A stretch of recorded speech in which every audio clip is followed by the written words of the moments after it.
Comes in a nice little handy case. Fox and Hound Jr.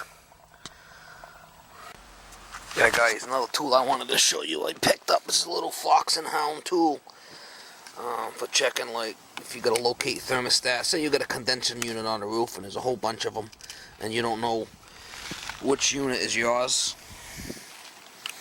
Basically, you just hook up disconnect the wires at the air handler, obviously, and put this on.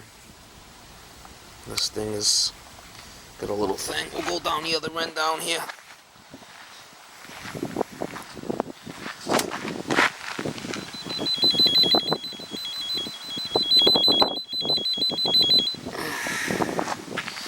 So that's pretty cool, you know. You gotta find like what condensing unit goes where. Let's get the wires tied together.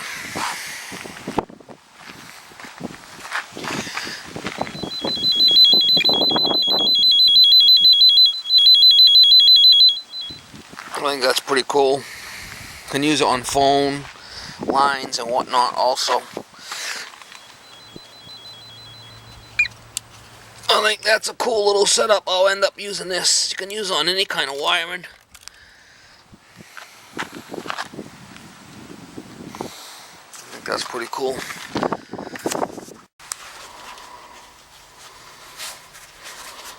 Put it right on your belt loop. That's a nice little thing. That's one of those tools you might need it, and if you need it, it's good to have in the truck. Yeah, it's another tool that I use a lot. It's for cutting, you know, 1.5 to 2-inch PVC. It's a rigid. The only thing with this is you have to use it in the warm weather. If the pipe's cold, like in the winter time, it won't cut. This makes a nice cut. It doesn't leave a lot of burrs or nothing like that with cutting PVC. I've had this thing for years. This thing works great. Like I said, you can't use it in the winter time.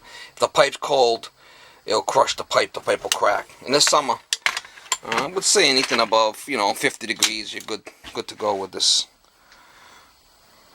cutter.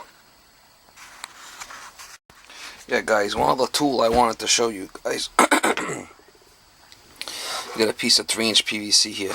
In case you ever run against this, say you got a hub and you got a piece of pipe that's inside the hub and you got it cut off, you know, flush with the hub, and you want to get that piece out of that fitting. They do make these things that hook to the drill. Basically, they go right inside the pipe, like that. Okay, and you could basically just with the drill ream that piece of pipe out that's inside the fitting. They got the 3-inch, I got the 2-inch, I got the 1.5 here somewhere. But that's a cool thing in case you ever run into that. You got to get that piece of pipe out of the PVC fitting.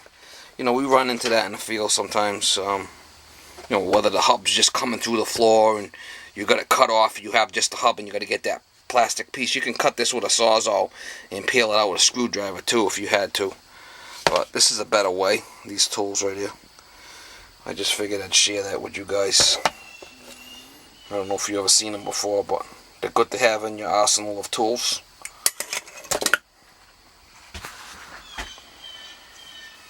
Well, guys, just wanted to do a little video on some of my stuff I have here for sheet metal work. Got it kind of laid out here, what I use. I got some pullers here for different pulling fan blades off and stuff. This kit's a cool little kit. It's got all different sizes. I got this one here. And this is the one I use mostly right here. It's got different adapters. Pulling off blow wheels, scroll cage fans and stuff like that. And I got a couple of staplers. Stapler for insulation. I got a stapler. Basically, it's just for thermostat wire. I use that a lot. And I got my benders here for the sheet metal. This one's a 1-inch lip. I got the long one and the short one. So if I got a long piece, I usually put both together. These I don't really use them. It's probably 1/2 and 3/8 benders for sheet metal. I know Ralph uses S-Lock. This works pretty good here. This gives you more leverage. You can actually do it by hand. And I got a couple of straight benders here. This one's a straight one. And then this one's kind of like an offset. Bending sheet metal. The rivet gun. If you're going to rivet the stuff. I usually don't rivet stuff, but I do have that. There's a duct stretcher here if you have to pull 2 pieces of duct together. Okay. I got my straight snips. If I want to be making straight cuts, that's usually what I use. Right here, if I'm cutting big pieces of sheet metal or panning, I'll use that one. That's a nice cutter. The yellow handle angle. And this one works pretty good too. It's got the long jaws, so you're not kind of short stroking it, you know. Then you got I got the greens and the reds. I was always taught the reds are for right-handed people. If you want to cut this way, use the reds. And if you got a circle that you want to cut this way, use the greens. That's what I was always taught. Greens cut this way. Reds cut this way. And then the yellows are straight.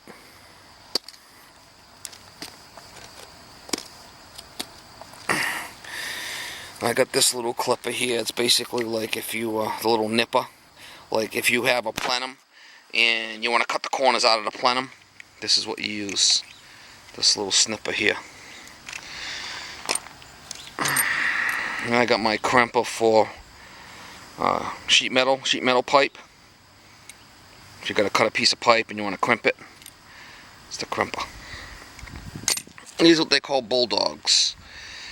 They're short. They're basically designed to cut S-Lock, S-Cleat, however you want to call it.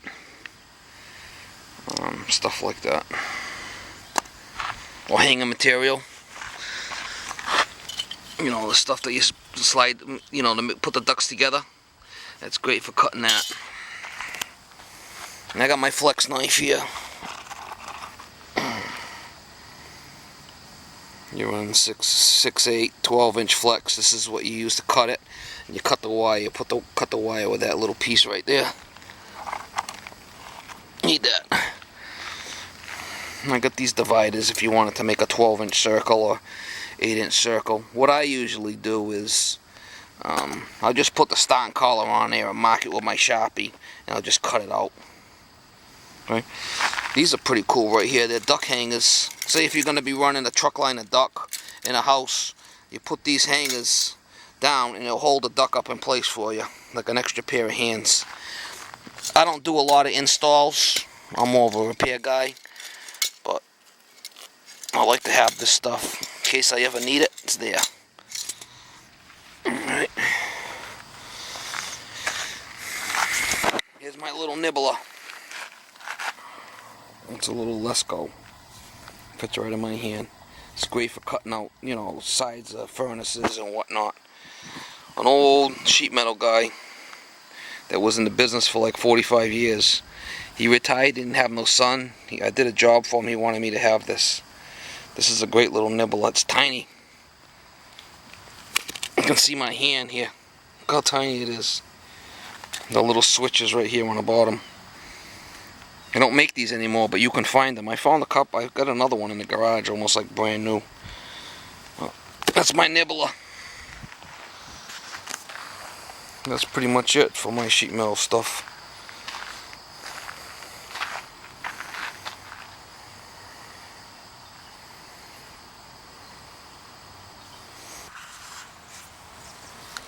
Some of the squares I like to use this long 4-foot square. And I got a 2-footer.